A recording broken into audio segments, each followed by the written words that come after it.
Hi, this is Marcus Chan, editor of multimedia at The Chronicle, and you're listening to a San Francisco Chronicle podcast. Welcome to Backstory. My name is Edward Guthman. I'm a writer for the San Francisco Chronicle. In 1995, a movie called Crumb was released in movie theaters and proceeded to win practically every award available for Best Documentary of the Year.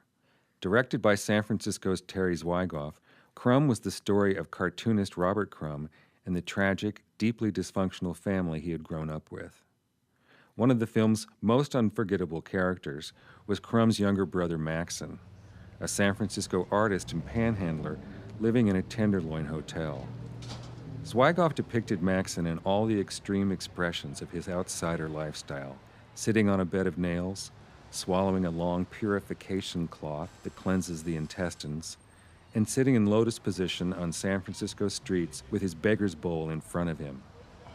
11 years later, at 61, Maxon Crumb still resides at the dreary Tenderloin Hotel where he moved in 1980. He no longer begs for change on the city streets, however, and no longer receives welfare. Instead, he makes his living as an artist. In 1997, on his own volition, Crumb went off welfare and made a vow to support himself with his art.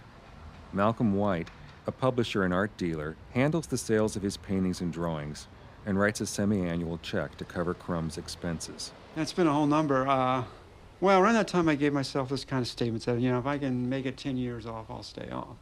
Well, it's not been quite, it's 10 years next year in April or something, so I'll make that because I got ready to make it. So it's been a thing. It's been a real experience. Crumb's artwork has a nightmarish, surreal quality that's distinct from the antic cartooning of his brother Robert. There's a strong sexual component, a sense of entering a nightmare, as in Edgar Allan Poe or David Lynch, only with even less rooting in reality. The work sells for decent prices, up to $3,200 for paintings, $1,200 for ink drawings. But Crumb works slowly, painstakingly. He finishes an average of 6 pieces per year and says his annual income is even less than he was making on welfare. Where it comes to making money, like I'm living a couple hundred less or more, maybe $200-300 less than if I was getting SSI, to be frank with you. I don't mind that a bit. No, I don't mind it a bit. Making art for Crumb is a strong psychic experience, an inner dialogue with his imagination and subconscious. It's not something he can rush. Consequently, the demands and expectations of the commercial art world are anathema to him. I ran to certain guys that have art galleries and stuff like that, But I got a problem with art galleries. Art galleries have a thing what they call, you're supposed to work to order. You say, I want 30 pictures in this amount of time. Well, I don't know if you can do art that way, There's a serious problem. I know I can't. I know it's not even a question of, I'm not talking here ideology, but I can't work that way. I just don't know what to do. I mean, if I don't follow a certain regards, I don't follow a certain thing. Like I look at something, I start to follow something. I want something to happen right there. If I don't have that, I can't follow it for just money. His needs are modest, his lifestyle ascetic. Crumb eats very little, and in keeping with his strict spiritual and yogic practices, he fasts often.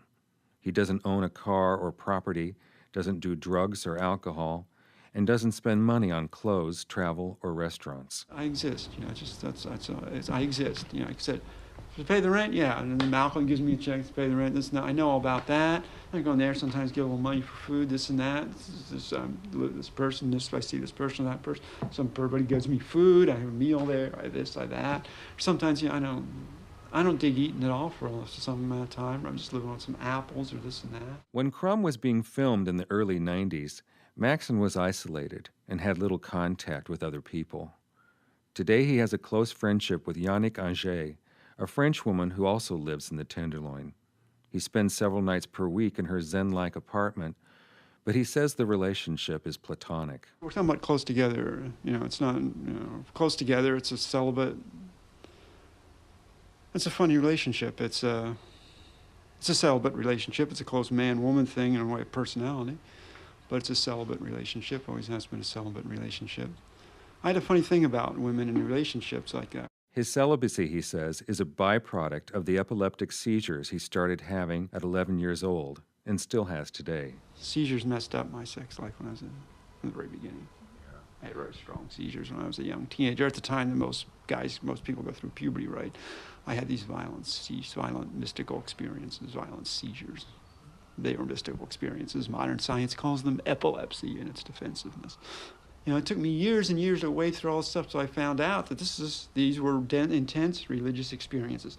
If I had experiences like that when I was a kid in India, or a fairly intelligent, from a very intelligent family in India, they would zero me right in the temple and put me in with holy men and yogis and guys like that would know what that energy's about. Crumb has little trouble selling his art and often works on commission, but he says he has no interest in making more money or in the creature comforts that would afford him. Yeah, I know 6th Street is awful and all that, but, I don't want to live in a house. I don't want to. You know what I'd like to do to move out of here? I'd like to get a piece of land and live on that.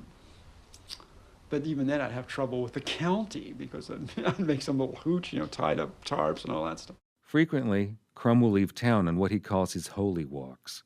He goes to the Santa Cruz Mountains or Bolinas Ridge, finds a creek, and spends a week at a time meditating and sitting in lotus position. Have you ever been through Olima out there, Highway 1, Olima Valley and all that? Man, that's just beautiful country out there. I know some creeks up in that hill, up on Bolinas Ridge. You're in this deep ravine going down with all this ferns and all this other stuff, Down, you see the stream way down there that you just came up out of, The mist is rising off because from the fog, that comes in off the ocean. The mist is rising for the morning, and the sun's just coming out. All these beautiful trees and all these beautiful hills and slopes and everything. I can go down there. I can sit 12 hours. I can just put myself in the full lotus posture and sit 12 hours. When you can sit 12 hours, you got a lot of control. You start at 9:30. You go 12 hours, it's 9:30 at night. You just sit in the stream, and you just communicate with that thing in your head and with this thing of nature. And you go 2 weeks like that, and I can't tell you where you go. Maxon Crumb is also the author of Hardcore Mother, a sexual horror story about mother-daughter incest. To order copies of the book or to see Maxon Crumb's artwork, go to www.word-play.com. Thank you for listening. My name is Edward Guthman.